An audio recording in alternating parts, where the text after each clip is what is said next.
Assalamualaikum warahmatullahi wabarakatuh. Perkenalkan, nama saya Siska Prilia. Saya dari kelas 11 IPS SMA Nazatul Ulama.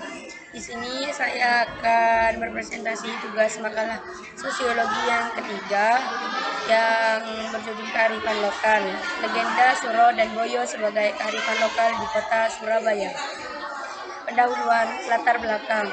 Kearifan lokal berhubungan secara spesifik dengan budaya tertentu dan mencerminkan cara hidup suatu masyarakat tertentu, dilansir dari buku Manusia dalam Kebudayaan dan Masyarakat 2015, karya Eko Meinarmo, Bambang Widianto, dan Rizka Halida. Kearifan lokal adalah cara dan praktik yang dikembangkan oleh sekelompok masyarakat yang berasal dari pemahaman mendalam mereka akan lingkungan setempat dan terbentuk dari tinggal di tempat tersebut secara turun-menurun. Kearifan lokal muncul dari dalam masyarakat sendiri, disebarluaskan secara non-formal dan dimiliki secara kolektif oleh masyarakat yang bersangkutan. Selain itu, kearifan lokal juga dikembangkan selama beberapa generasi dan terutama dalam cara hidup masyarakat yang bersangkutan sebagai legenda. Dalam Latin, legere adalah cerita rakyat yang berisikan tentang tokoh, peristiwa, atau tempat tertentu yang mencampurkan fakta historis dengan mitos. Oleh karena itu, legenda seringkali dianggap sebagai sejarah kolektif. Walaupun demikian, karena tidak tertulis, maka kisah tersebut telah mengalami distorsi sehingga seringkali jauh berbeda dengan kisah aslinya.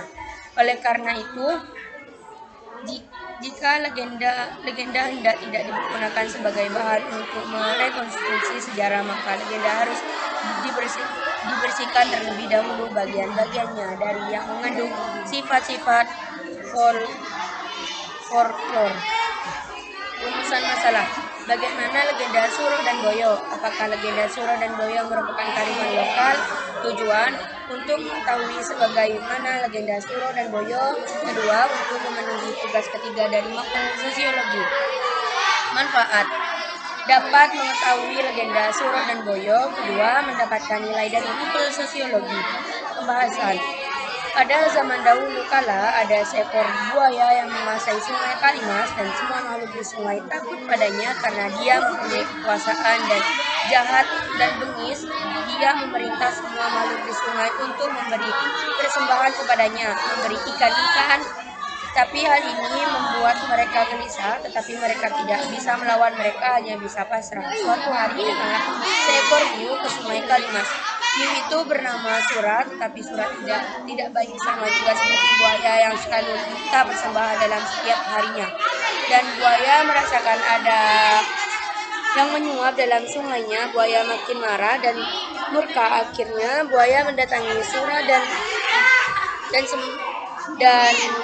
buaya dan Sura menentang buaya, dan mulailah perkelahian seekor buaya dan Sura. Dan semua makhluk di sungai itu menyaksikan perkelahian itu.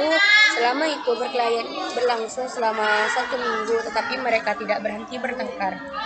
Buaya dan begitulah buaya memakan buntut Sura, Sura pun memakan buntut buaya. Sejenak dan beristirahat sejenak, mulai lagi. Pada akhirnya sama-sama terkapar dan tidak bergerak. Akhirnya mereka sama-sama mati. Dan di mana Sura dan Boyo berkelahi, di tempat itulah yang dinamakan Sura dan Boyo. Karakteristik: 1. Nilai normal. Dengan adanya legenda di atas, penulisan menganalisa bahwa legenda Suro dan Boyo mengajarkan kita untuk tidak bermusuhan sesama lain, saling menghargai sesama lain, dan tidak boleh mengambil hak orang lain, dan tidak boleh menguasai tempat yang bukan tempatnya, agar tidak terjadi perselisihan. Dan juga legenda di atas mengajarkan kita untuk tidak gegabah dalam mengambil keputusan supaya tidak terjadi perselisihan atau pertengkaran. 2. Alam. Di poin kedua ini menulis menangkap bahwa kita harus bisa mengatasi lingkungan kita sendiri, baru setelah itu kita mengatasi lingkungan orang lain. 3. Tokoh. Legenda ini dapat dari cerita-cerita para nenek moyang terdahulu. Ciri-ciri: 1.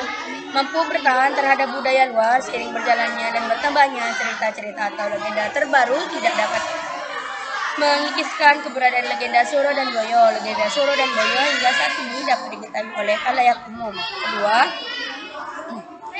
mempunyai kemampuan mengendalikan legenda. Suro dan Boyo memiliki beberapa petuah yang dapat mengendalikan masyarakat sekitar.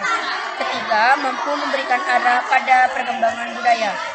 Fungsi 1. Berfungsi untuk konservasi dan pelestarian sumber daya alam. Dalam legenda Suro dan Boyo ini mengajarkan kami untuk melestarikan sumber daya yang ada, misalnya menjaga sumber daya alam di daerah yang kita tempati.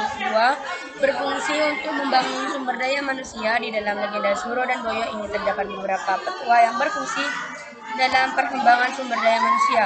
Ketiga, berfungsi untuk mengembangkan kebudayaan dan ilmu pengetahuan. Legenda Suro dan Boyo ini merupakan legenda yang menjadi kebudayaan kota Surabaya. Selain itu, legenda Suro dan Boyo ini dapat dijadikan sebagai suara pengetahuan. Bentuk dalam legenda Suro dan Boyo termasuk ke dalam kearifan lokal yang tidak berwujud, karena legenda Suro dan Boyo berjumpa cerita yang mengandung beberapa petua yang disampaikan secara verbal. Kesimpulan. Jadi kesimpulan di atas, dalam legenda Suro dan Boyo terdapat beberapa petua yang dapat memberikan arah pada masyarakat sekitar dalam menghadapi perkembangan zaman, dan kita tidak boleh semena-mena dalam mengambil keputusan sendiri, melainkan meminta pendapat pada orang lain di sekitar kita. Saran.